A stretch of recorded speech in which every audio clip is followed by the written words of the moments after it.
Okay. Hey guys, this is Dallas. Um, Good to know that you're here. Good to know that you guys are watching and being a part of us. Welcome to my channel. Welcome to where we are. I really hope that you guys are really enjoying everything that's going on right now in your life. So let's get some people to join us up. Get some people to join us up. I have been really working on trying to move beyond some of the things that are happening in my life. I've been really working on that. And the key to that is understanding what's your weakness. And I think that I've discovered what my weakness is. And that weakness is fear. I'm realizing that fear is a lot deeper than a lot of people want to really admit. I'm learning that with our fear, we have the ability to, okay. Hold it. Okay.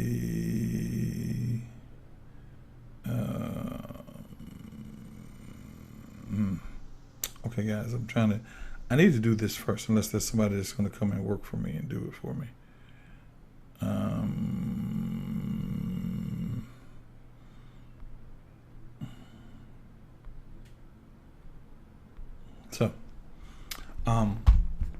So I'm learning from this. I'm learning from these processes. I'm learning how to operate at a different level. And so this video is to talk about the operate at a different level. One of the things that happens when it comes to higher talk is we live at a higher level. Just get this shirt down here like that. We live at a higher level, and we teach at a higher level. For those of you that are not a part of our teaching, we teach at a higher level. And so within that level, you learn processes that you probably wouldn't learn any other time. So today I'm going to go through a couple of processes. Not going to stay long. Just want to kind of give you guys an update of where you are. Level number one, living outside your fear. It is a challenge for most people, and it is also a building block for you, living outside your fear. And now, what do I mean by that? Everybody you know in this world lives with a certain level of fear. And so within that, you have to understand that fear is there for a couple of reasons. Reason number one that is there is to keep you moving in a direction. Fear, that's the purpose of fear. Fear is not a spirit. Fear is a parasite. It's a parasite that attaches to you to get you to control your movement, like the rudder that controls a boat. So that's the first thing. How do you live beyond your fear? Okay, that will be probably your biggest challenge, because what happens to most of us is we live within our fear, and we've adapted to fear to the point that we believe that it's just a part of us. It's just who I am. I'm just afraid. That's just the way it is. Or we'll call it, I'm just nervous about doing something. I don't feel like I should do it, and all these other things. So that's the first thing. Learn to live outside of your fear. Most of you, I don't see my other glasses. Most of you are very well adapt. So if I say to you, let's go swimming, you go, I'm afraid of water, I don't swim, you've never experienced it. If I say, let's skydive, I'm afraid of heights, I don't want to die, you've never skydived. If I say, let's try squid, no, I don't want to try squid, I've tried squid, I've heard the squid is nasty. You live in this arbitrary, perpetual world of fear. Everything's going to get you, everything's going to hurt you, everything's going to mess you up. The key to understanding how to live beyond your fear is understanding that you're more powerful than the thing that presents itself to you as fear. You're more powerful than the thing that presents itself to you as fear. And so what happens to you is you don't know you're powerful, so you let that thing have reign and rule over you. So number one thing, learning to live beyond your fear. Number two thing, learning to live, learning to live outside of other people's challenges. Learning to live outside of other people's challenges. I'm writing this down so you guys remember it. Learning to live outside of other people's challenges, other people's problems, other people's problems. So the first thing is living beyond your fear. Then the second thing is living beyond other people's problems. Now, why do I say that? A lot of us live within the problems of other people. We've married somebody, we have children, whether it's that we live within the problems of those other people. We live within the problems of our mom did something, our children, our cousins, uncles, Pookie, Ray, Foot, and we call that family. I'm just trying to take care of family. And what you have to realize is taking care of family is about taking care of yourself. And if you don't understand that, you find yourself in a position going, why am I here and why am I carrying such pressure? I'll never forget this one. I was in Atlanta, and this gentleman wanted to do something for his life, and he said, I'm going to start to fast, and would you agree with me in fasting and fast along with me? And I'm like, of course I will, because I want you to live a better life. I want you to be better. He said, would you live with me, agree with me in fasting? So I began to fast, and when I fast with no water. Sorry, no food, just water. Just water. And I could do it for a long time. And it has some medicinal purposes that we'll talk about some other time. So I'm fasting, and in the time of fasting, I always meditate. Why? Because when you fast and meditate, you see the things that challenge you within your meditation, because that's where you are revealed. Within meditation, it is a reveal. It reveals you. So within that meditation, so I called him to see how he's doing. And he says, I'm doing good. And in the background, I hear the recording from McDonald's. May I help you, sir? Welcome to McDonald's. May I take your order? And I'm like, dude, what are you doing? He said, man, yeah, I started fasting, but then it got rough, so I went on and grabbed me something. I was just going to get me some nuggets. I was going to just get me some fries. And I'm like, dude, wait a minute. You got me fasting for you. You got me fasting for you, and you're not fasting at all. What in the world is that all about? Yeah, man, I understand. See, you have to realize, if you take care of you, you encourage people to take care of themselves. But if you take care of them, you encourage them not to be concerned about themselves. So your job is to get to the top of the mountain. That's the whole job. So you have to learn to live outside of other people's problems. I will never forget, the pastor told me this one time. He said, if your wife is sitting there and she's kind of brooding over something, he said, never ask her what's wrong. He said, because the moment you ask her what's wrong, the problem no longer becomes hers, it becomes yours. And she will go as far as to get angry with you because you can't fix her problem. That's where you are right now with people. If you don't learn to live outside other people's challenges, other people's problems, those problems and those challenges become you. So you're carrying the weight of other people's problems. You follow me? First thing, get beyond your fear. Second thing, get beyond other people's problems. Third thing, get beyond the responsibility of those that feel like they control you. Get beyond the responsibility of those that feel like they can control you. And what do I mean by that? Get beyond the responsibility. I'm writing this down. I told you, write it down now. The responsibility of those that try to control you. That control you, that try to control you. Now, what does that mean? If you have a pastor, if you have someone in your life that feels like they have time and control over your life, Now, this is just going to be a 30-minute one, guys, so stick with me. If there are people over your life that feel like they have control over your life, they feel like they should make decisions for your life, they give you suggestions and then they get upset if you don't want to follow their suggestions. If there are people in your life like that, get away from them. Why? You have to learn freedom. One of the things, the three things I had to get delivered from, a transition from: people in the religion, people in church, leadership in church, and the rituals of church. The people, the rituals, and leadership.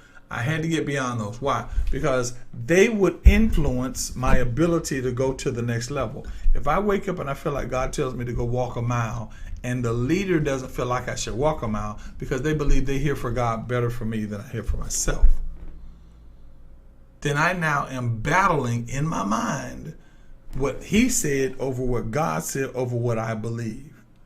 And so this battle that is going on in my head becomes the battle of epic proportions, and it's all because I don't want to follow a person that I don't believe has my best interest in mind. Yeah, and it's a lot of that. Pastor said this, Bishop said this, Pastor said this, Bishop said this. What did God say? What does your heart say? What does your spirit say? What does your husband say? What does your wife say? If you are going to a church and you do more talking about what the bishop says than what your spouse says, you are in love with the bishop. You're not in love with the spouse. Because when you are married, you want the voice of that person you're married to resonate in your mind. You want every compliment to come from him, every compliment to come from her. And so when you are taking on the responsibility of trying to fulfill what the leader wants you to fulfill, you're not in love. We're not in love with relationship. You're in love with the leadership of your church. And I'm sorry we want to put it that way, but that's pretty much how it is. It's pretty much, you are in a position right now where you are to control your own life, but you want other people to control your life. And because you want other people to control your life, what you find yourself doing is attaching to people that you feel carry a greater level of power than you do. That you feel carry a greater level of power than you do. And so what happens is you follow behind these particular people with the hopes that they will supply you with something that'll change your life, when everything that you need is inside of you. It's all inside of you. All they need to do is control it. So number 4 is realize your power and walk in it. Realize your power. Realize your power and walk in it. Okay? I'm giving y'all this stuff. Y'all got to write. I'm writing it down. Why? So many of us live beneath our privileges that it's not funny. So many of us live beneath what we believe that it's not funny. And so what we do is we live beneath that belief, and we adapt the lower position. We the belief, and we adapt the lower position. Why? Because we don't want to take responsibility for the position that we are created for, that belongs to us, and that is something that will give us the next level of life. So we hold on to places that are under what we call our privileged position. So realize your power. Ladies, your power is not your ability to snap your neck. Your power is emotional control. You can move things with the emotions that you carry. That's your power. Men, your power is not to lord over the woman. Your power is to go down a path that leads, and that is a path, how do I want to say this? Go down a path that's conducive for your destiny and watch people follow you. Be faithful to the path. Get up, study time for the path.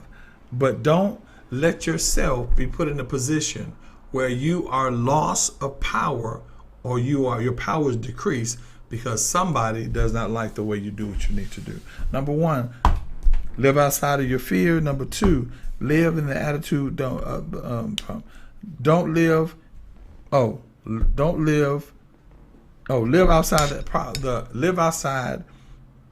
live outside of other people's problems. Number 3, go beyond your responsibilities of those things that try to control you. Go on beyond the responsibility. Number 4, realize your power and walk in it.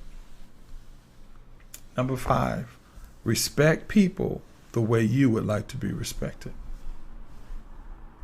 Respect people in the way that you would like to be respected. Give respect, receive respect.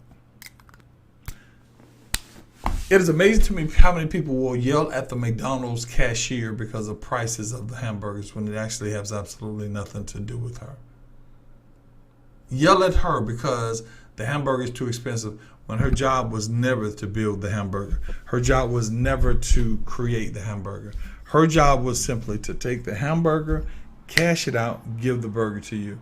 You are holding her accountable because the burger is terrible.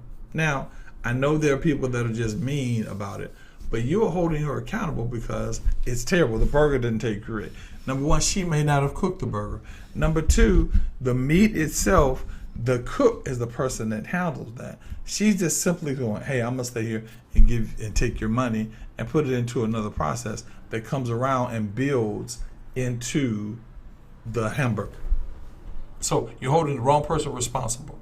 And when you hold that wrong person responsible, it is amazing to me that you then deserve, or you want to respect. Man, I deserve respect, when you can't respect the person that's simply serving you.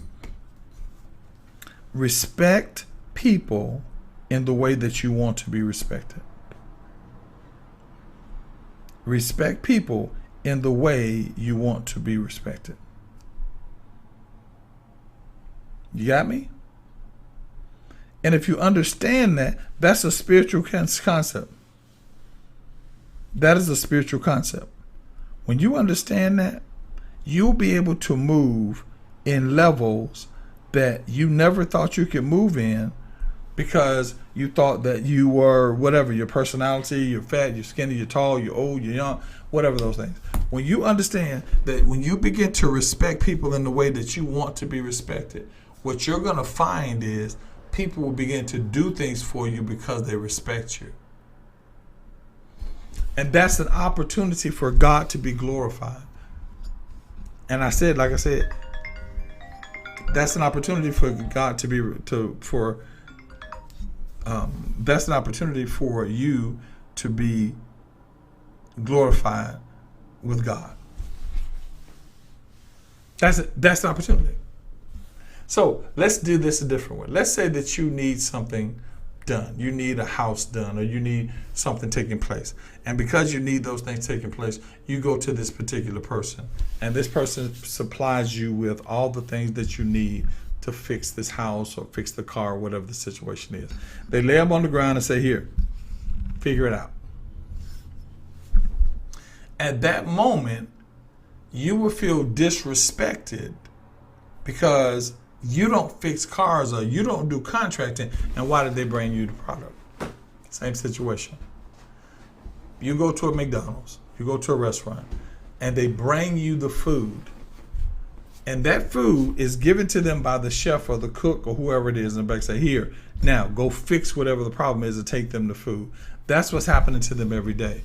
And if you want to learn how to operate in another level of the spirit, you have to operate in number 5 as well. Respect people in the way that you want to be respected. It's very difficult for most of us because we think something is happening to us emotionally to make us feel like, hey, they're attacking us. When in actuality, they're not attacking anybody. They're simply maintaining what they've been told to maintain. So you've been told you sell hamburgers.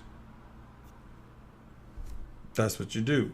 Don't get mad because the hamburgers didn't come in the way that you wanted them, because their job is they're not Burger King. Their job is to give you what's been supplied to them. And you should turn the respect that person supplied. So number 1, stop living outside. Live outside of fear. Number 2, live outside of other people's problems. Number 3, go beyond responsibility to, get beyond the responsibility of people that want to control you.